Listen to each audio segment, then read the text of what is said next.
talk about data like it's one sort of amorphous, solid lump, the way that kind of Congress people have done until now, you end up with privacy legislation that's full of holes and really easy to manipulate in like big tech's favor, which is what we saw in California and why they needed to update their law, the CCPA, like after a year.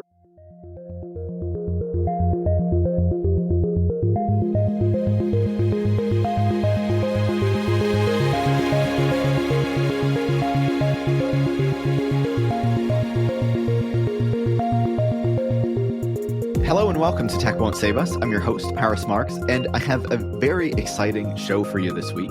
But before we get into it, just a reminder that Tech Won't Save Us turned 3 years old this month, which is very exciting, I think.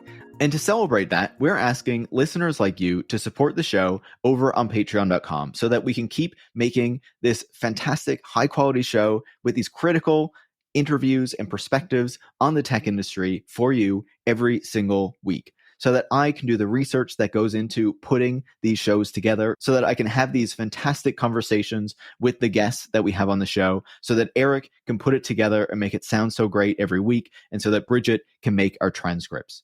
And on top of that, if we hit 200 new supporters this month, we're going to make a special series on Elon Musk looking into how he became this kind of genius figure that we are all expecting to save the world, how this myth was created, how it has benefited him, and why it's so essential that we break this myth, that we stop seeing him as this genius if we ever want to hope to build a better world.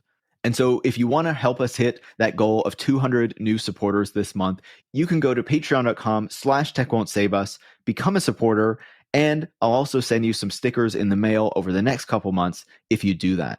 Listener support is essential to being able to make Tech Won't Save Us every single week, to ensuring that the critical perspectives on the tech industry that we talk about in each episode reach as many people as possible. And so if you're able to help us out with that, I would really appreciate it. Now, in this week's episode, it's time to talk about the proposed TikTok ban and the larger move against Chinese technology that is being made by the US government. And for the first time this week, I decided to try a slightly different format. So we have two shorter interviews in this episode to address two different angles of this conversation. Because when I thought about addressing it, I said, I don't want two kind of long kind of TikTok episodes. I want to address this issue in a single episode, but I wanted to talk about, first of all, TikTok in particular, and whether the arguments that, lawmakers and various other folks are making against it really make sense. Is it really sending data back to the CCP to spy on Americans and all this sort of stuff? What is actually happening with this app? How should we understand it? And then I also wanted to understand, what does this kind of turn, not just against TikTok, but against Chinese technology as a whole, mean for kind of US tech policy? Because for a long time, we had this idea that the internet needed to be open, that we needed to allow the internet and digital technologies to spread to every country around the world, and we couldn't kind of have limits on how those things worked. But now we can see that the US is turning against that approach. And so why did it adopt that type of policy in the first place? And what explains the turn in this moment?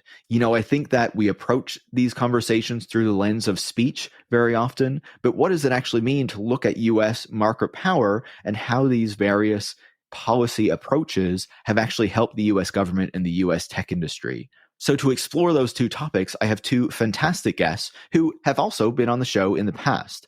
So first up, I'll be talking to Shoshana Wodinsky, a freelance reporter who's previously worked at MarketWatch and Gizmodo, and who writes the Tubes newsletter that, of course, refers to the internet. And so we'll be talking about this specific app, how not just TikTok, but many other social media apps liaise with ad trackers and data brokers, and, how this muddies this whole conversation and shows that just banning a specific app wouldn't make much of a difference. Then I talked to Daniel Greene, an assistant professor at the University of Maryland's College of Information Studies and the author of The Promise of Access, Technology, Inequality, and the Political Economy of Hope. And we talk about, the US's approach to technology and the internet, the policies that were put in place in the 1990s and early 2000s, and how that shaped the internet that we have today, and how we should understand how those policies are changing in this moment and why the US is kind of altering its approach, not just to TikTok and social media apps, but to Huawei and semiconductors and these other aspects of US tech policy and the technologies that we rely on, and how we should understand all of this. So I hope that you enjoy this format. I hope that you enjoy these two perspectives. I hope that it helps to fill you in more on these issues. And, most importantly, gives you probably a bit of a different perspective than you've tended to be hearing on this discussion in other places. Obviously, the goal of the show is always to give you critical perspectives on these things. And if we feel that important perspectives are not being out there in the kind of general conversation, I feel like it's kind of our job to intervene in that and to present a different perspective on these issues, especially when they can be so heated like things are now when it comes to anything that has to do with China and technology. So before we get started, just a final note that if you want to support the show this month for its third birthday and to help us hit our goal, you can join supporters like Dylan in Denmark, Johnny in Tokyo, Matt L. from Somerville, Zach in San Francisco, Emil in Windhoek, Namibia, Frank from Ann Arbor, Marybeth in Milwaukee, Simon from Halifax, Kendra from Athens, Georgia, Kaylin in Saskatoon, Mike in Boston, and Charlie from Copenhagen by going to patreon.com/techwon'tsave-us and becoming a supporter. Thanks so much, and enjoy our first interview with Shoshana Wodinsky. Shoshana, welcome back to Tech Won't Save Us. Happy to be here. Thanks for having me on. I'm very happy to have you on the show because obviously all of this stuff has been going on recently with TikTok. This is something that is not entirely new. We saw it during the Trump campaign and you were writing about it during that time when you were working at Gizmodo. But now, the Biden administration and, the US Congress have kind of brought this back. TikTok is back in the news. The government is talking about potentially banning it, and it's already been kind of banned from government devices in many states across the United States, I believe federally as well. And of course, many other Western countries have done the same and followed suit. Now, on March 23rd, TikTok CEO was in front of the US Congress to answer questions. And I just kind of want to start us off with the big picture, and then we can zoom in on specific aspects of this. But what were your thoughts on the hearing and, the larger US campaign that is being waged against TikTok? How long do you have? I wrote several thousand words about the first hour of the hearing alone. As it was going on, I was talking to a few other reporters in the space about this. I said that it felt kind of like 5 different tech hearings all cobbled together in some kind of like nightmarish golem, because the questions being asked, they kind of related to each other. They were all about apps, they were all about phones, all about tech. But it sounded like sometimes that they were talking about completely different companies. When they were talking about TikTok, they were getting a lot of basic stuff wrong half the time. And look, I say that I'm an optimist about this stuff. When it comes to tech regulation, we're seeing great moves being made against Google, for example, which is facing several antitrust suits by dozens of states. But then you watch something like this, the same Congress people that I've been cheering on with the Google stuff these past few months.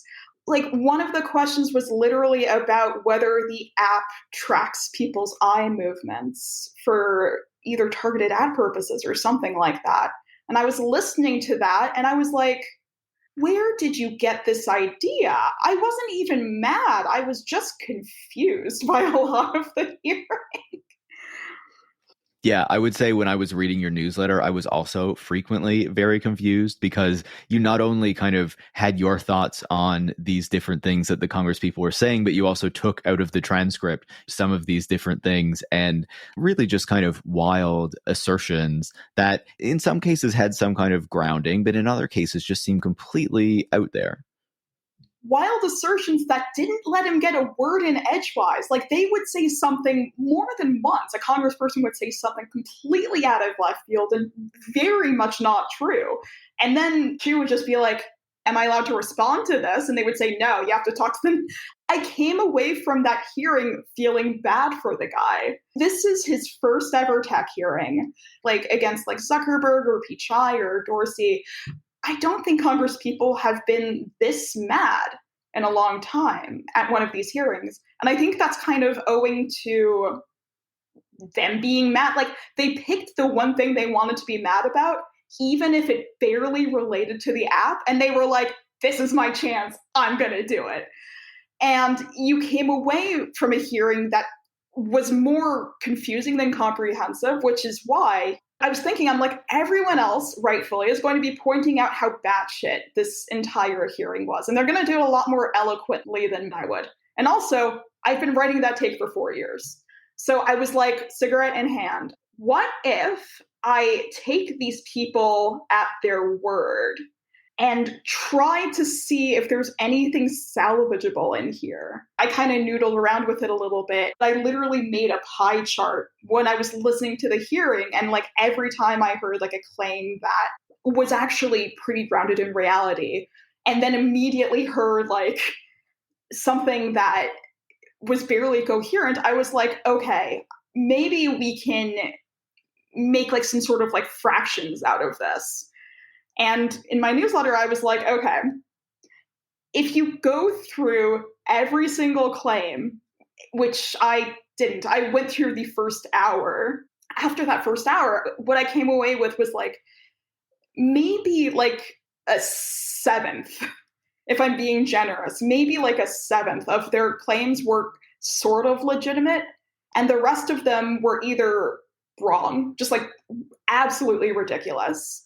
They wouldn't be addressed by some sort of ban at all. Or they were not only TikTok's problem, but Meta's and Twitter's and Google's as well. I mean, if the first hour is representative, then like there's kind of your answer. Absolutely. And, I think you can see on one hand, the Congress people tend to use these hearings in that kind of way where they want to kind of get their position in so that their supporters can see it, so that they can take the clip and put it elsewhere. But I think you can also see that this is a CEO from an app that operates in China, that's a Chinese company, that is not one of the big American companies that, they still kind of do want to do well because it's good for the American economy. In this case, they really don't care. And they don't mind like just really kind of taking out all of their anger about social media more broadly on this guy who's come over to answer their questions. During the hearing, a lot of these senators were championing like their own version of like a privacy or like a tech bill. I heard it became kind of like they were doing these kind of promotional laps around the CEO. And I'm like, you want to look hard on big tech to get support for this bill that you have. And it just so happened that this guy was in the hot seat. That's why I said I kind of came away feeling that, because it really was kind of a wrong place, wrong time. Obviously, any multi-billion-dollar conglomerate does not need our pity. But I was looking at him and I'm just like, aw. I have kind of a bleeding heart about this stuff. It's my fault. So I do want to get into some of those specifics that you were talking about, some of the claims that they were making. And, I pulled out some of these things as I was reading your piece that you wrote, which of course I'll link to in the show notes. I was reading one quote by a Republican congressperson, Kathy McMorris Rogers, and she says the Chinese Communist Party can use this as a tool to manipulate America as a whole.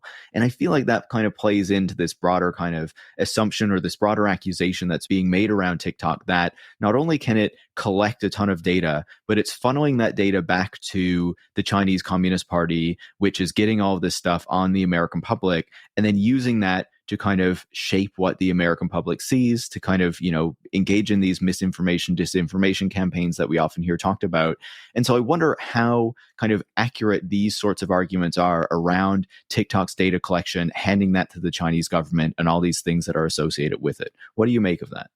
I am a little bit rusty because it's been a while since I've had to make a living off of following this stuff.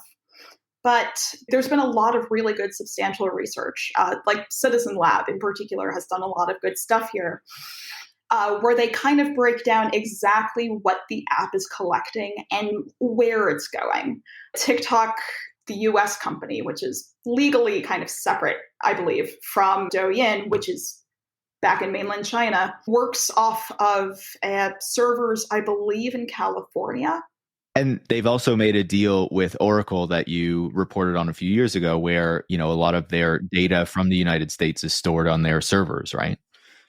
Right, exactly. But when you talk about data going from the phone that you're holding in your hand onto a server in San Francisco or in China or wherever, it's not always a straight line.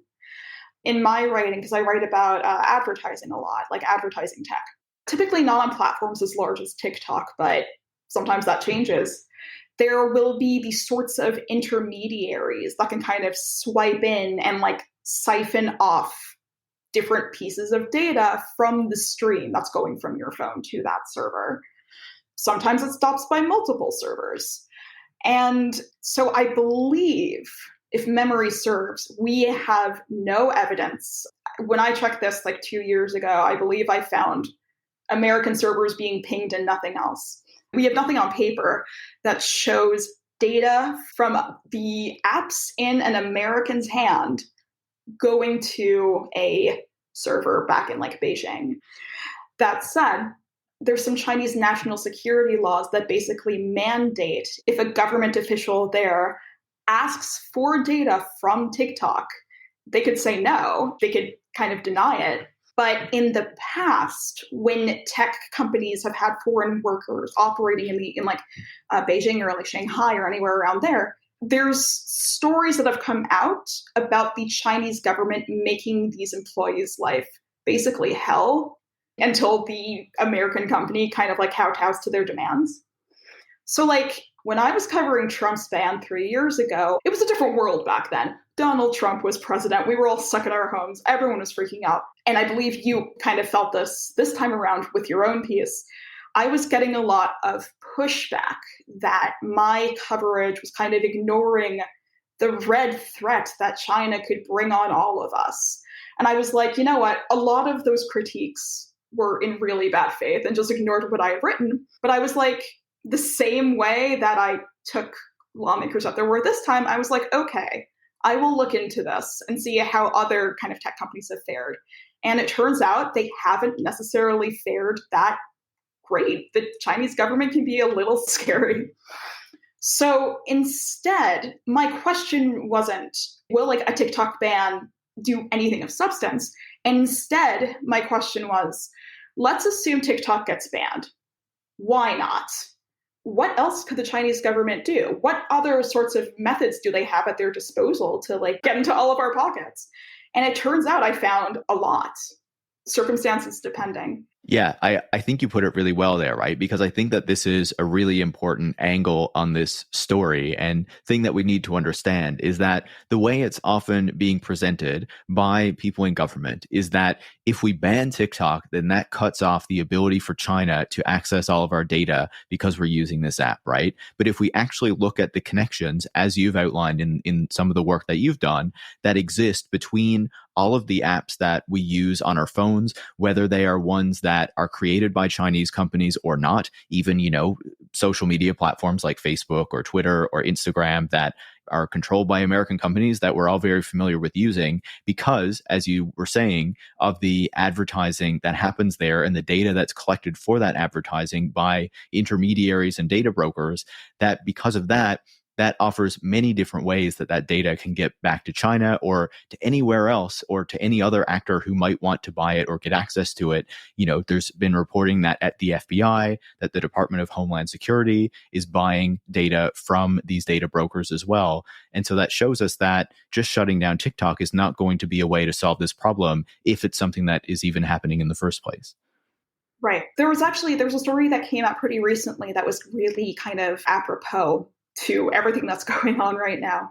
Do you remember way back when, the gay dating app Grindr? Everyone knows it. It's everyone's favorite.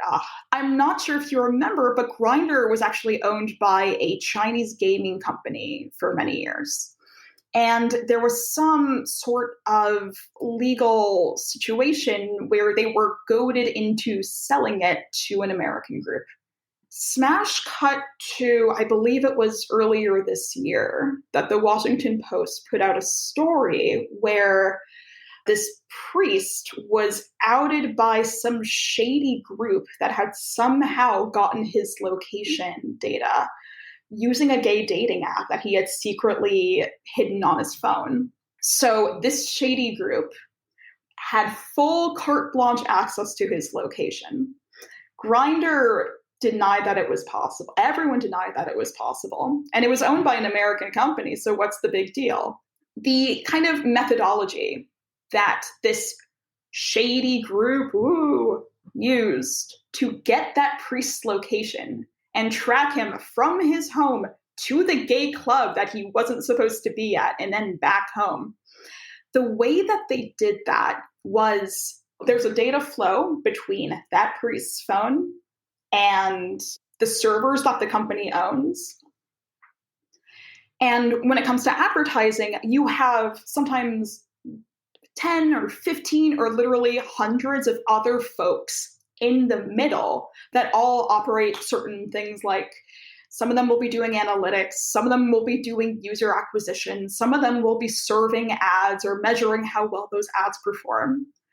And what this shady group did was, without Grindr's know-how, they were able to set up shop somewhere between one of those possibly hundreds of middlemen and kind of blend in. And because of the way data works, they were specifically able to siphon off location data from that stream. So, I mean, this stuff was used to like out one guy, but that's not the only group that's doing something like this. It's kind of an open secret in the ad tech world. Apps or websites have an agreement with advertisers and maybe a few middlemen, and they shake on it. But occasionally, a bad actor in the US or otherwise is free to kind of swoop in and kind of snarf stuff up. And in fact, you've mentioned a piece that I'd written 3 years ago where some of those cross-border partnerships are actually codified. I've written about the company formerly known as Facebook. They have an active program where they work with Chinese advertisers. I know for a fact that there's ad agencies in Beijing that regularly work with Twitter and Snapchat. And because of the way advertising works, you need data from a person's device in order to run that ad in the first place. Sometimes it's location data, sometimes it's an IP address, but something's being traded off there. And my pet peeve with a lot of this stuff is when people talk about data protection, they never really clarify what kind of data, which like sounds like I'm being kind of an asshole. And like, yeah, I am. But at the same time, you know, that shady group was able to take that priest's location. They didn't know his home address. They had like a geofence, like some sort of like a rough spot on a map where he was. They weren't able to get his name. They managed to figure out who he was because they saw him go to a house and then to a gay club. And then they were like, oh, that's this guy's address. So are you worried about your precise location getting leaked? Sure, of course, a lot of people are. There was that story with Strava a few years ago where like military people were having their locations leaked by the app. So, okay, you can take care of location, and iOS devices thankfully do this. But what about something like your credit card history or your work history or who your fiance is?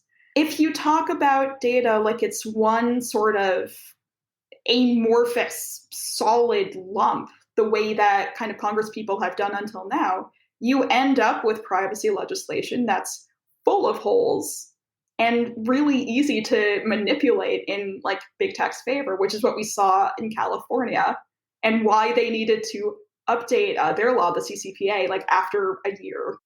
I think it's a really good point, and it gives us important insight into how this actually works and why a TikTok ban doesn't address the problems that these legislators claim that they are interested in addressing, right? Because if you look at it, if you're just concerned about Chinese apps, there's many other Chinese apps that people are downloading from the App Store, not just TikTok, right? And if you're actually concerned about all these data issues, these are issues with many other apps and not just TikTok. No, and I mentioned in my newsletter, like as of that writing, like the top 10 apps, 2 of them were from TikTok, but 2 of them were Chinese e-commerce apps. And by default, an e-commerce app is going to have your home address because that's how it's going to mail you those shoes. So I was like kind of looking at it and I'm like, is it because TikTok is presumably getting that data and manipulating us? Other apps do that too. There's countless stories of like foreign regimes taking like advantage of Twitter mobs, for example. That's besides the fact that Twitter already is giving data to folks abroad that are also beholden to these same laws that the Chinese government has in place. So by banning TikTok, you're just going to make a lot of teenagers mad more than anything. And like, obviously, you know, despots and bad actors, they're not going to go away just because TikTok isn't there. They're just going to follow you to where the people are. That's how they work.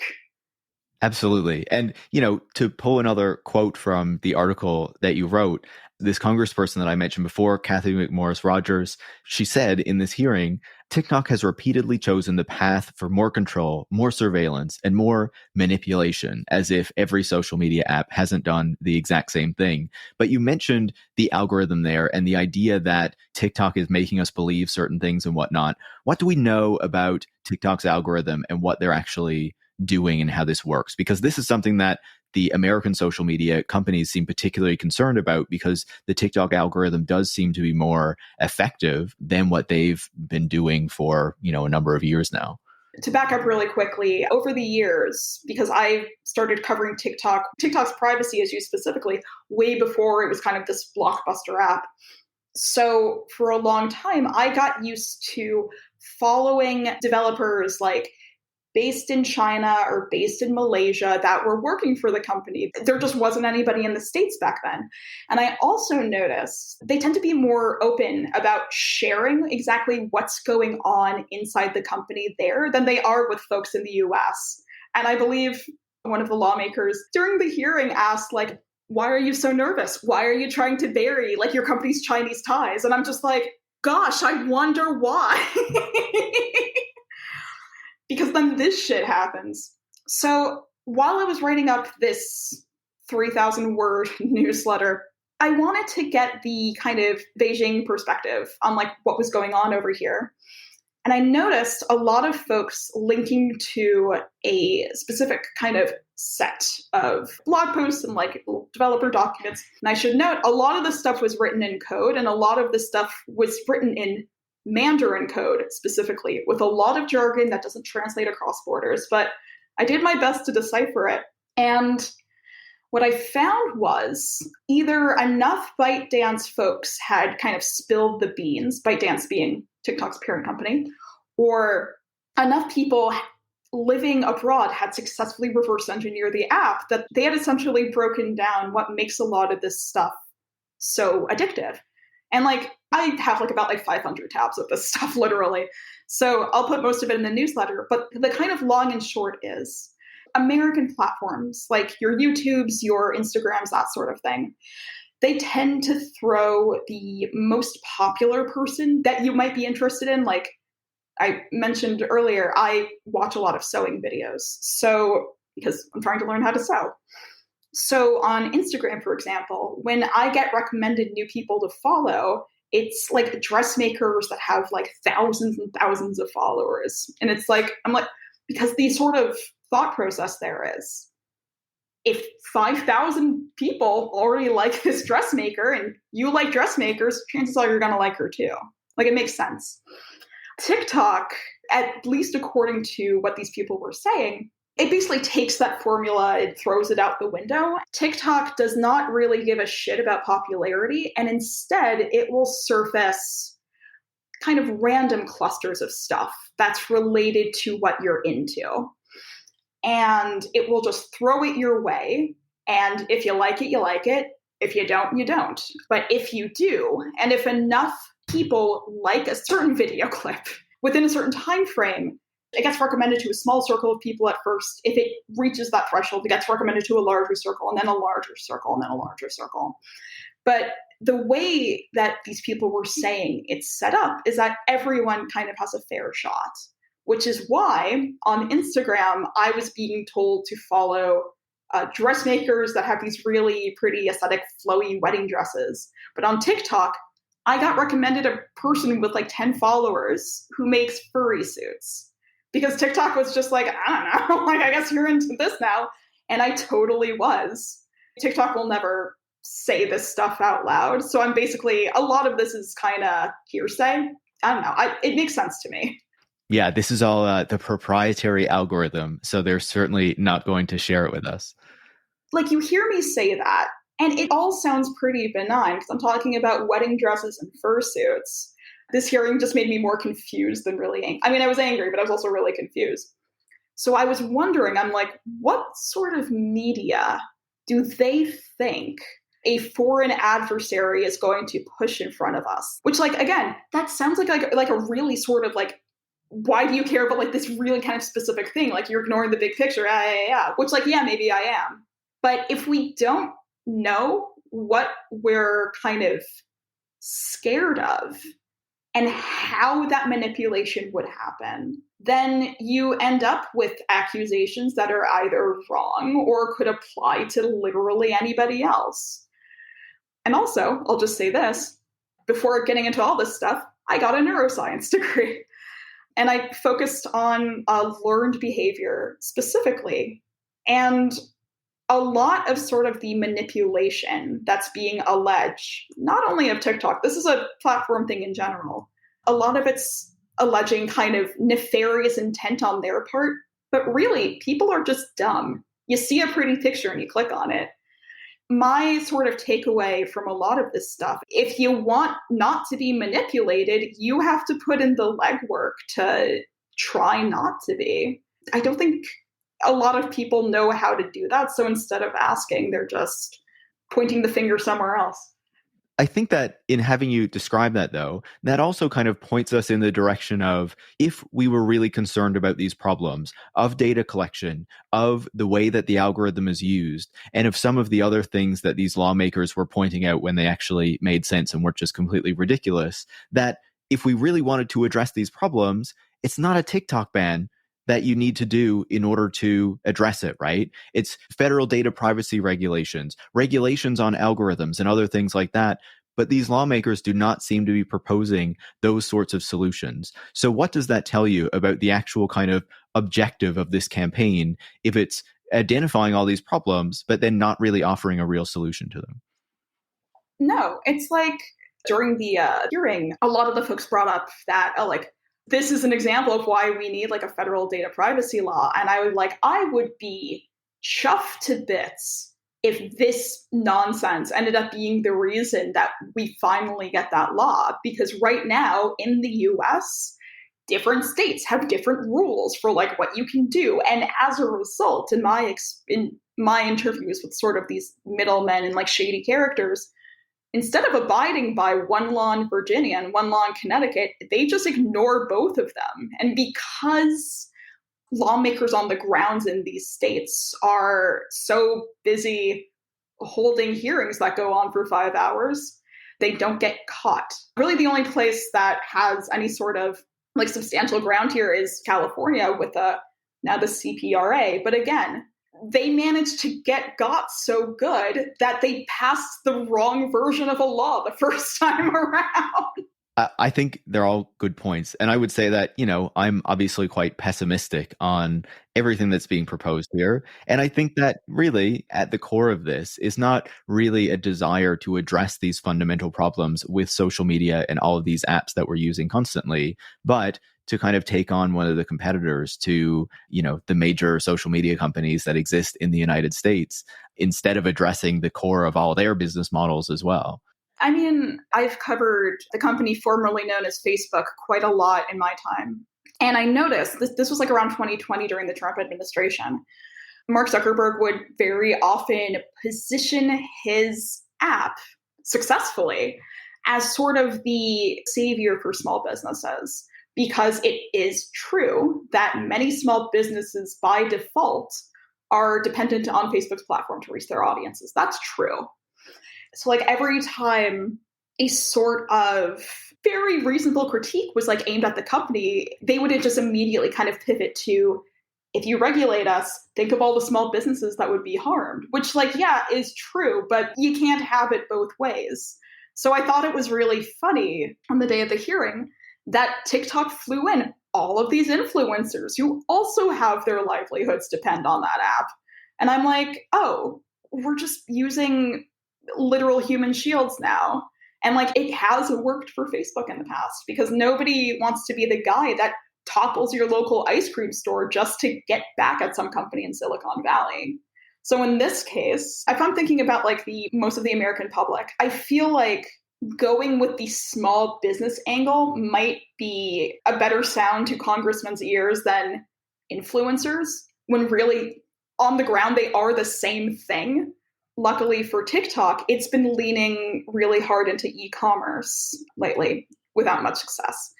But if you kind of read the tea leaves, you can see the company priming itself to be like, no, small businesses depend on us too.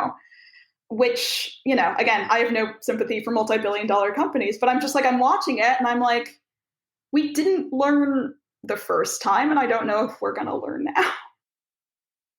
A perfect point. And I would just say that Amazon does the same thing, right? I was talking to Moira Weigel a few weeks ago, and they basically say, you know, we're protecting all these small businesses, making it possible for them to exist. And there's something, you know, very kind of pernicious and self-serving that's happening there as well. So I guess, Shoshana, to kind of close off our conversation, you know, we've been talking about several different aspects of this. Is there anything else that you think people should know about this hearing in particular, or about, you know, this kind of wider discourse around TikTok that we haven't gotten to in this conversation?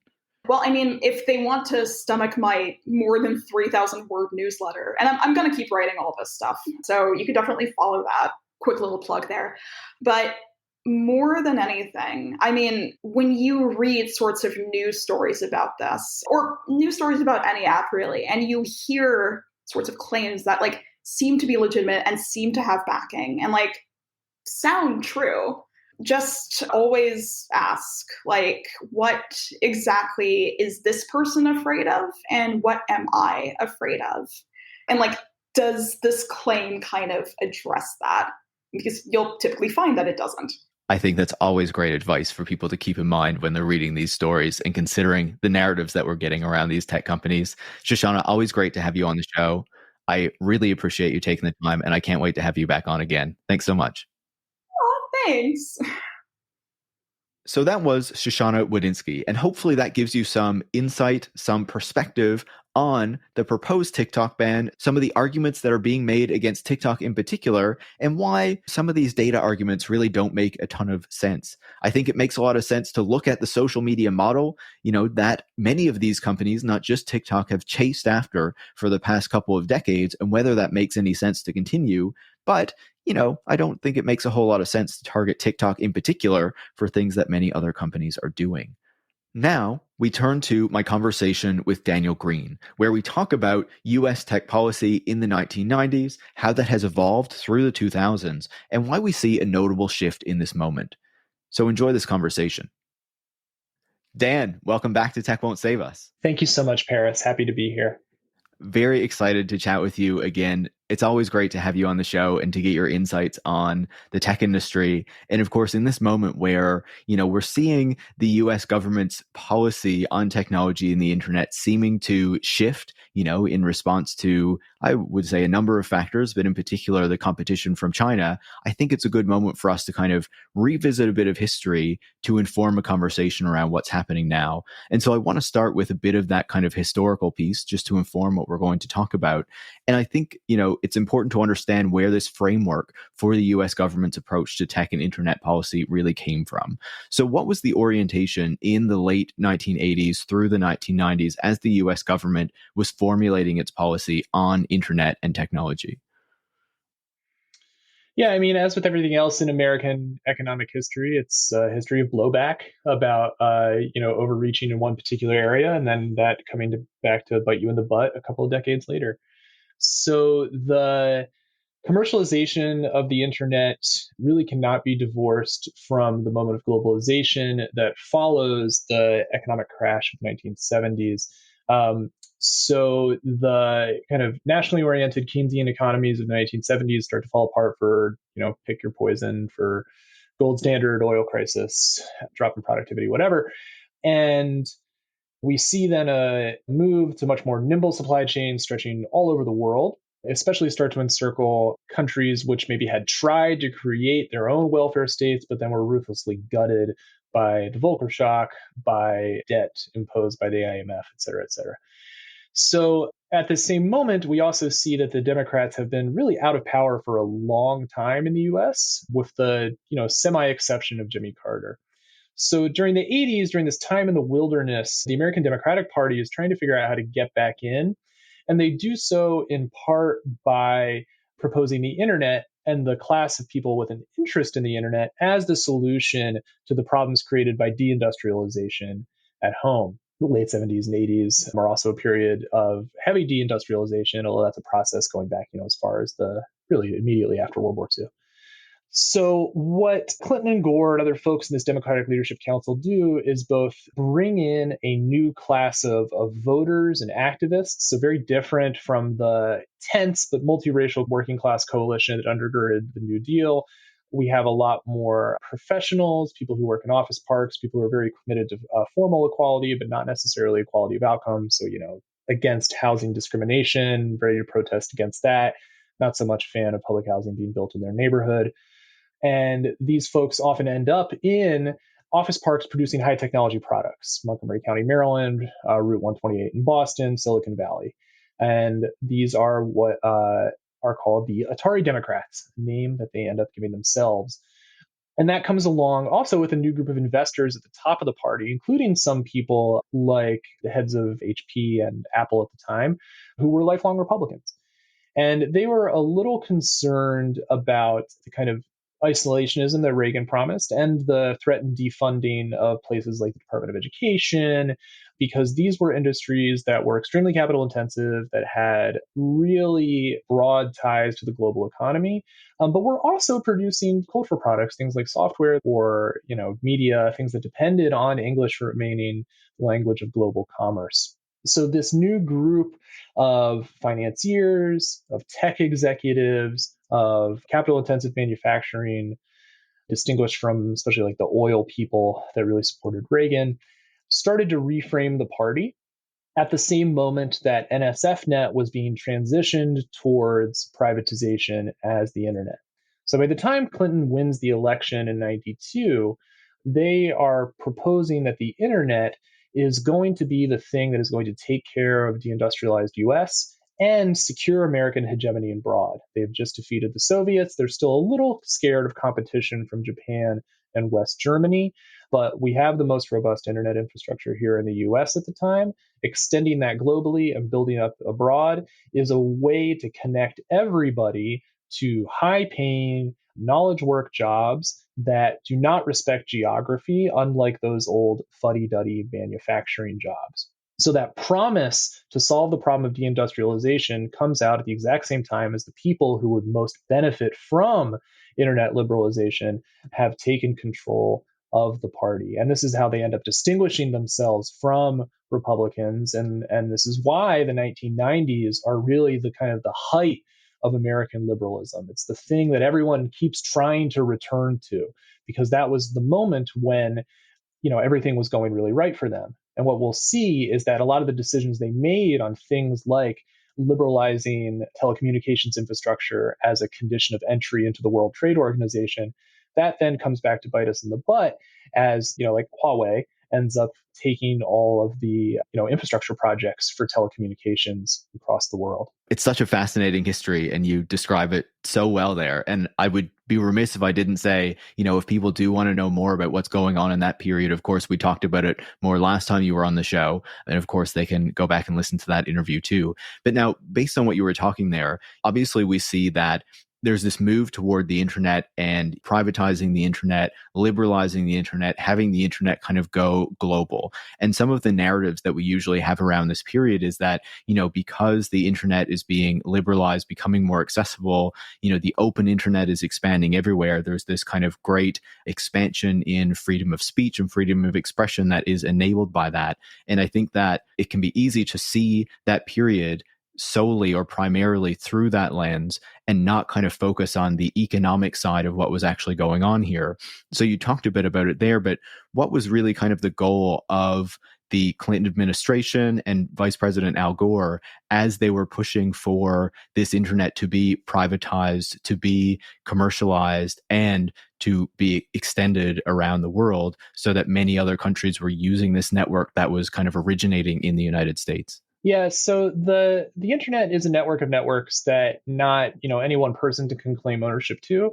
So what we're really seeing with American economic and foreign policy at this moment is a way of identifying a particular setup of relatively frictionless communication between states, undergirded by Western but especially American infrastructure and Western but especially American software firms and networking firms, so Microsoft, Cisco, that being the engine of liberalization. And there are plenty of people, in the US and out who have, perhaps libertarian visions of an open internet, but one that is perhaps agnostic on or even opposed to American interests, the kind of more anarcho-punk approaches to cyberspace.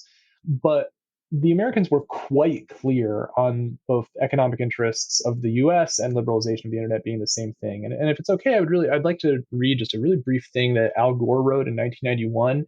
So there's this special issue of Scientific American with all the heavy hitters of tech libertarianism, Negroponte, those sorts of people. And Gore was the champion of a liberalized internet in the Senate. He then took it on as vice president. I do not joke when I say that I really do think that Al Gore created the internet, because his vision of what was going to happen is the world that we live in now. And he saw himself very much as the 1990s equivalent of his father, who was very, very integral to the creation of the American highway system, which was itself a kind of Cold War project to make US cities less reliant on single nodes and to increase the flow of goods between cities. So with that in mind, Gore in Scientific American in 91 writes, quote, "The unique way in which the US deals with information has been the real key to our success. Capitalism and representative democracy rely on the freedom of the individual. So these systems operate in a manner similar to the principle behind massively parallel computers. These computers process data not only in one central unit, but rather in tiny, less powerful units. Capitalism works on the same principle. People who are free to buy and sell products or services according to their individual calculations of the costs and benefits of each choice process a relatively limited amount of information, but do it quickly. When millions of individuals process information simultaneously, the aggregate result is incredibly accurate and efficient decisions. Communism, by contrast, attempted to bring all the information to a large and powerful central processor, which collapsed when it was overwhelmed by ever more complex information." So Gore is very deliberately saying here that the liberalization of the internet and the extension of that openness to the rest of the world is identical with American capitalist interests. They are the same thing, and they will reward everybody else, but it's still his rules and his country's tech, at least in the beginning, that is undergirding that project. They are the same thing for them. In terms of how it ends up happening, there is some argument that American contractors and the American state should shift some money from defense spending, no longer needed as much for the Cold War, into internet infrastructure build out. That's more of a campaign tack than anything else. The actual money distributed, never tops a couple of $1 billion. It's certainly nothing compared to the Pentagon. It's, doesn't even really compare to the crime bill in 94. But it was important rhetorically, and it was important to kind of build the identity of this new political coalition, to the point that when Gore is back on the campaign trail in 96, he's talking about his opposition in the Dole campaign and saying, these people that want to defund our internet build out, they're unilaterally disarming us against international competition. So it is very clear here that they see international economic liberalization and American interests and the growing internet as the same thing. They're all identical. The problem that we come into a couple of years later, a couple of decades later, is that those things are no longer identical, in part because that hegemonic coalition that Gore and Clinton were constructing around the internet begins to fracture. Yeah, I think really well put. And I think it's so important to understand like Gore's orientation toward the internet and how that really kind of sets up the internet that we have today, right? To put a fine point on it, I mean, he sounds like Hayek in that. Like, I mean, this is the argument that was made 70, 80 years prior about why communism couldn't work is because it was an inefficient economic process. And then you have the leader of the American liberalism saying the exact same thing for his pitch as a new Keynesian. You know, this is why we need to invest in this thing because it's American capitalism. It's a relatively coherent narrative from the kind of free market libertarianism of even like the 30s up to the internet liberalization that we start to see in the 90s. Yeah, a great point and a key one. I have one question that maybe kind of starts to bridge, this period with what we're looking at now. And this is to say that, as you were talking about, this kind of idea of the open internet is coming along at a moment where, there's a lot of neoliberal policies that are emerging. There's the effort toward globalization, and the US is kind of creating a global system that is oriented around kind of ensuring that Western capital can easily access more markets, so capitalism continues to expand and all these sorts of things.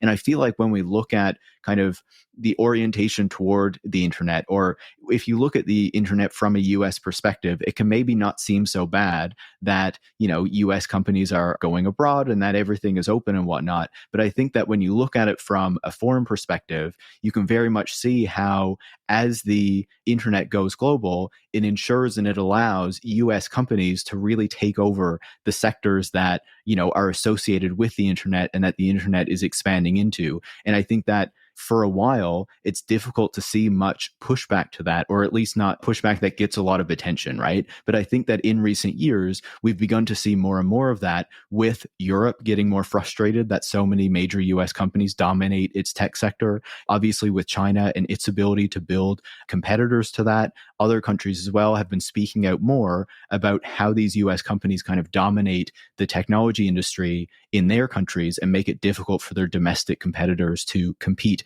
if they are not allowed to take measures that kind of restrict the ability for US tech companies to dominate. And so I wonder what you make of that kind of, I guess, relative ignorance of that aspect of US tech policy, or the ability of these US tech companies to really dominate internationally in that way, and how that has really begun to shift in recent years. Yeah, I mean, at least in the 90s and early 2000s, I think it's the success of American imperialism. So, the Soviet Union is defeated and the US is the representative of global capitalism at that point. And, I'm pretty much agree with like Sam Ginden's analysis here that like capitalism is global, but it is protected, set up, restored, spread through American imperialism. And especially in the 90s, that's the only game in town. Chinese military is too weak and the workforce is too far down the value chain. Ditto for Latin America and Africa. Europe, at least at that point, is mostly happy to identify its kind of neoliberal ambitions with that of the US. So, engagement with like the WTO or the General Agreement on Trade proceeds largely on American terms. That begins to fracture over time. I mean, I think the earliest kind of protests that you can see against that are largely identified with like, the same kind of like content protectionism that we saw earlier in the century. So like the French effort to create Minitel is, super interesting and is largely building off like the, French content industry that is like protected and promoted and subsidized as an effort to protect French culture. And it's not that different from like Canadian content or, Quebecois content being produced as a kind of protectionism. Minitel is probably the best kind of like national example of something that was built to oppose the American internet, and it did work very differently, but it flamed out. So I think especially in the 90s, and this is in part why American liberals are so nostalgic for that period, it is the strength of American imperialism and the ability to enforce those trade agreements at a global scale that allows Americans to think, oh yeah, my interests are totally identified with the rest of the world's interests. That's the definition of hegemony, right? When you've imposed your particular class interests onto everyone else as supposedly a universal interest. No, I think it's a really important point to make and an important thing to understand about how this policy ultimately works and why there's so much kind of excitement about the global expansion of the internet, even though there are other things that are associated with it as well. And so obviously there's a lot that kind of happens in that intervening period, right? And we've talked about pieces of it. We certainly can't get to everything, but obviously, in the past number of years, we have seen a significant or like the beginnings of a more significant shift in the US approach to its policy on the internet infrastructure, other kind of aspects of the tech industry that we haven't really seen as much, I would say, in those past recent decades, right? Where we have seen actions under the Trump administration around companies like Huawei, and now these things continuing into the Biden administration with the CHIPS Act and the potential action against TikTok and other things like that. So what explains why the United States is making these radical shifts away from this more kind of open approach to technology and the internet in this moment? Yeah, I think it's probably most helpful to talk here about things that are not specific to the US. So I would probably frame it as like two kind of general trends, and one is like what the tech sector, and I think we can say that quite narrowly in the 2000s and 2010s, even the 90s, identified with software development. What software development did to national economic development in a bunch of different places, including China, and then how the rest of the international political economy has changed since the height of free trade liberalization in the 1990s. So I think it's just a reality that by the kind of like mini recession that we get during China's withdrawal in the 2015 2016 era, which comes back to hit especially like American Rust Belt states pretty hard, may have helped get Trump elected. We have a growing dissatisfaction with the tech sector, what we've often called the tech lash. This, I think, accelerates after Trump's election in the US, especially because of the concern of disinformation. But this is a broadly shared sentiment across the entire world. Part of it is political. Folks are everywhere, are extremely worried about social media and the power that a few American companies have to determine what counts as speech in large swaths of the world. In some places, especially Facebook, is identified not just with the content provider, but with the entire internet through the way they package themselves with mobile services. And so a lot of people are worried about the power of these platform companies and their effects on the macroeconomy. It became pretty obvious to a lot of people, and I think this is the driving force behind what people have called Biden's kind of supply side liberalism, is that while software development made a lot of people very, very rich, there was even less trickle down there than in other places where you expected some trickle down, in part because of the production process. Like you don't really need to employ that many people, and they're all of a relatively similar background. And the externalities are not that serious in the way that you would think of like large manufacturing or even like a big school or something like that. They're not building up larger ecosystems of anything besides software development. People talk about the kind of like Japanification of industrial economies in the post-recession period as being like, a lost decade. Like we really did not have much wage growth or much job growth post-recession, especially in Europe. So I think there is this growing resentment across the world that placing all our eggs in the American software development basket just did not work. It just did not give us the job growth. It did not give us the wage returns. It did not give us the things that we needed besides like people being priced out of major downtown cores. So that's one thing. Everybody is feeling that all at the same time. And so the US is getting more suspicious about software development, about these large platforms at the same time as everybody else is. You can see that in China with the recent kind of crackdown on tech executives, which is, part of a larger crackdown on things like these tutoring companies and stuff like that. But there is a sense that these people have gotten too big for their britches and have kind of distorted the local state. That's interpreted in China as like they're challenging the party power. But same thing elsewhere. The other thing that's happening is that like the liberalization seems like a great idea for those people that are already on top of the value chain and are saying like, okay, if we privatize all of your country's resources and maximize its openness to the free market, that's going to be great for us because we have a bunch of new low-wage exporters to process our iPhones or whatever.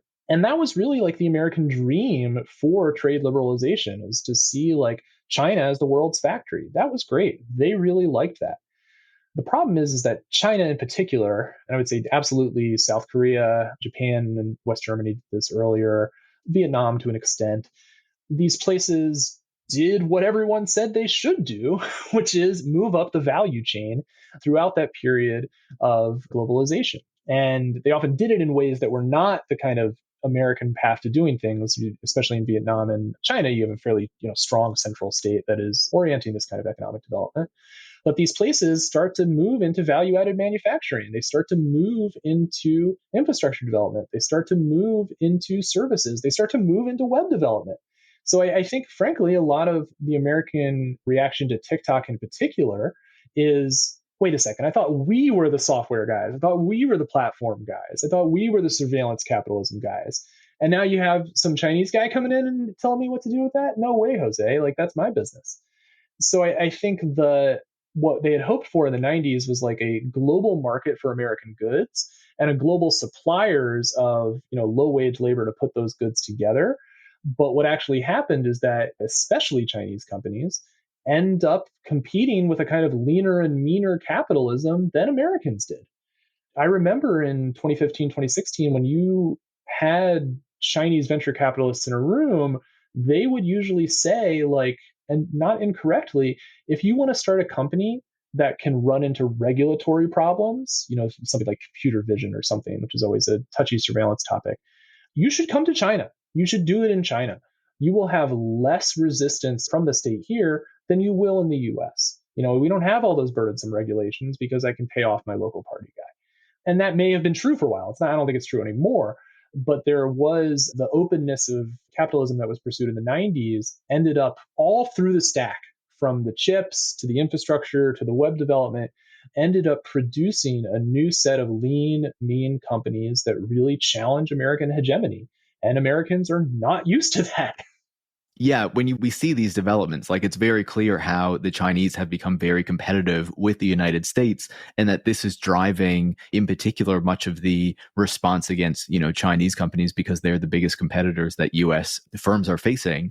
And I wonder, you talked there about how the United States kind of saw itself as making this software and kind of designing these things, and then China in particular was going to be the factory where all of this was created, and then that was kind of, how this kind of arrangement was going to work. But it seems that, especially when we look at like Huawei and to a lesser degree the CHIPS Act and some of these other concerns about kind of, I guess, the critical minerals and, electric cars more broadly, because this is also kind of coming in with the regulations that the Biden administration is putting on electric car development and things like that. It looks like what we're seeing is kind of in part the consequence of that decision, right? We're not going to make very much in the United States. We're going to allow it to be made in China. And then as a result, China is learning from that manufacturing process, moving up the supply chain, gaining additional skills, and coming back to be able to compete with US firms who have lost a lot of that kind of, I guess, institutional knowledge on the production side, even as they've been doing something else. Yeah, I think in general, what you're seeing with the Biden administration, this kind of supply side liberalism, is a recognition of the divergence between the interests of global capital, if we can say there is such a thing, and the American state. And in the 90s, it was very easy to say those two things were the same, and perhaps even through the 2000s. The process whereby pretty much every American chip maker, besides Intel, no longer makes their own chips. And this is a relatively recent development. So there's a guy, Jerry Sanders, who's head of AMD, said sometime in the 90s, like, real men have fabs. Real men have fabrication plants where they make their own chips. AMD now does not make its own chips. But this was seen as like a post-war style vertical integration where you would design the thing and build the thing. These days, America has a ton of chip designers. They're at the top of the value chain there. But bar Intel and some folks like lower down on the value chain who make like, single-use stuff for like your car windows or whatever, we mostly don't fabricate a ton of chips. And the market is still very concentrated. Like, it's pretty much just South Korea, the US, and China, and Taiwan. And China is really, frankly, a distant fourth that fabricate chips. But today, the most important chip making company in the world is TSMC. It's Taiwanese Semiconductors. And they do not design their own chips. They are a foundry who takes other people's designs and then manufactures them at scale.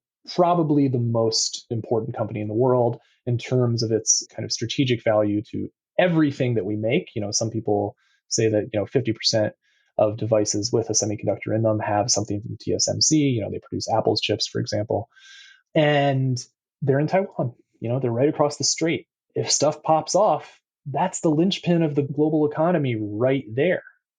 And that's the moment when folks in the national security apparatus start to get a little nervous. And they say, well, it's probably not true that China can just take TSMC and start producing its chips just like they did before, for all the reasons you said. There's a lot of skill involved. There's a lot of learned things, especially in chip fabrication. The design and fab work hand in hand. There's a lot of trial and error as you learn to use the tools and you adjust them to this particular place, and that feeds back into the design. But it still makes people really nervous that kind of thing is right there, right across the coast from China, in a country that China does not believe exists.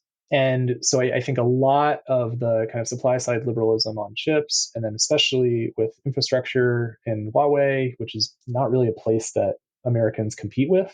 Most of Huawei's competition is Scandinavian. It's like Ericsson and Nokia. You're recognizing that the military is scared that they don't have control over these crucial components that are essential to everything in the world, but especially to American military superiority. This is American military superiority and free trade. It was very visibly linked with the kind of smart bombs that we saw in the 90s live on CNN. And there's a decent argument that is what is giving Ukraine such an advantage over Russia right now, or at least what is allowing Ukraine to prolong a protracted war that you would think that a much larger military would be able to win very quickly. So we have seen that the interests of the American state and global capital are at least in tension in this way. And the CHIPS Act is designed to correct that. It's not a ton of money. I think it's something like $40 billion is incentives for fabs and then more for R&D. $40 billion is one fabrication plant that takes 3 years to get online and is not going to be a top of the line kind of thing that you would put in an iPhone. Those are more mature markets for chips that would go inside cars or toys or something like that. But it's trying to reshore or at least inshore companies like TSMC. It's trying to invest in R&D so that American manufacturing can be more closely aligned with our chip designs.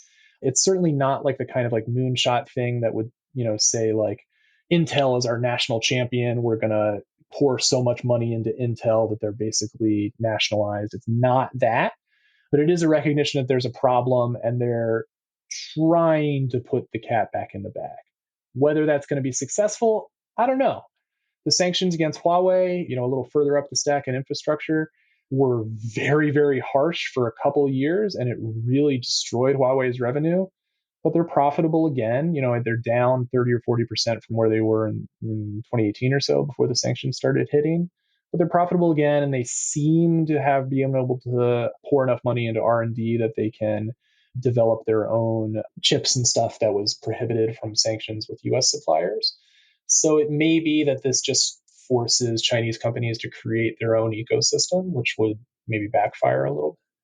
But you are realizing now that this economic liberalization of the 1990s with these tech markets has come back to bite us in the butt. And that's what the Biden administration is trying to solve. And that's what the Trump administration was trying to solve. I think there's much more continuity here than we think.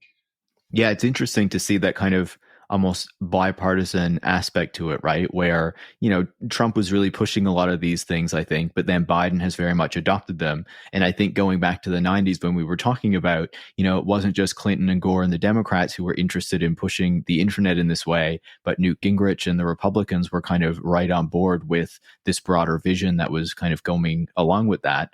We were talking about more of the kind of tech manufacturing side of it. We were talking about the CHIPS Act and Huawei, but then there has also been this focus on TikTok and some other kind of more technology services that are coming out of China as well, that are competing with major service companies like Facebook and Instagram in this case, if we're thinking about services, but also you look at Shein and other kind of e-commerce companies that are competing with Amazon, for example. There's recent rumblings that now that, TikTok has been in the spotlight, Shein might be getting in the spotlight kind of next. It might be the next kind of focus.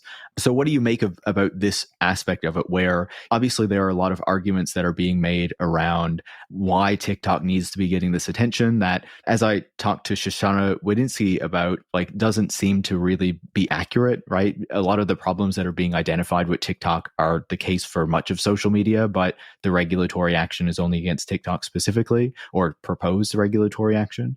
So how do you see the approach on the service side of things instead of as distinct from, I guess, the kind of Huawei and chip stuff?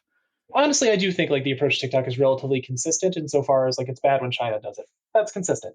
I don't doubt that there is, despite whatever financial maneuvering that makes it an entirely private company with data stored in the US, as your excellent Jackman article pointed out, that I'm sure that there is still some Chinese Communist Party interest in ByteDance writ large. I mean, they would be stupid not to, just as the US would be stupid not to maintain interests in Facebook, Twitter, et cetera. I mean, we've seen plenty of even county level American law enforcement getting cooperation from Facebook. So I'm sure the most powerful military in the history of the world is doing the same.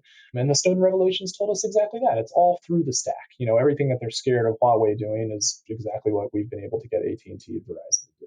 It's just China does it, so it's bad. So I think that's relatively consistent there. The other thing I would say, and I think your point, the comparison of Shein is a really good one.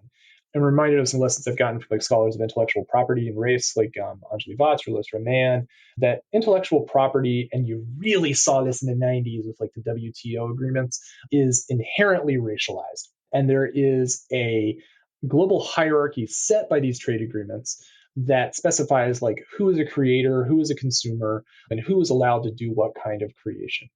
Even within Chinese finance circles or even outside investors who invest in China, everyone was kind of shocked at the success of ByteDance and TikTok, just because that kind of cultural phenomenon was not something that people expected to come out of China. They had invested into as a producer of low value commodities, not this kind of mass cultural phenomenon. And to be fair, it is the only kind of global one that has emerged out of that ecosystem. I mean, Alipay to an extent, TV like The Wandering Earth, that kind of thing.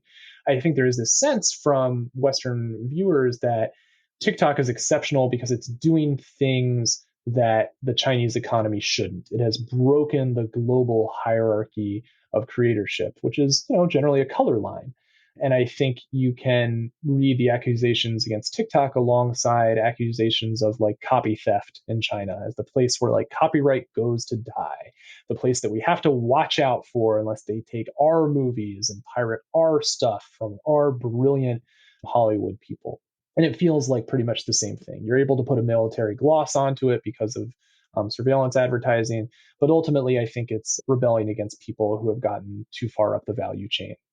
And I guess, the final question to kind of reflect on all this is obviously the US is kind of changing its approach here, right? Because it is facing greater competition from China. It's also facing, as you were saying, the greater kind of scrutiny of the tech industry in general.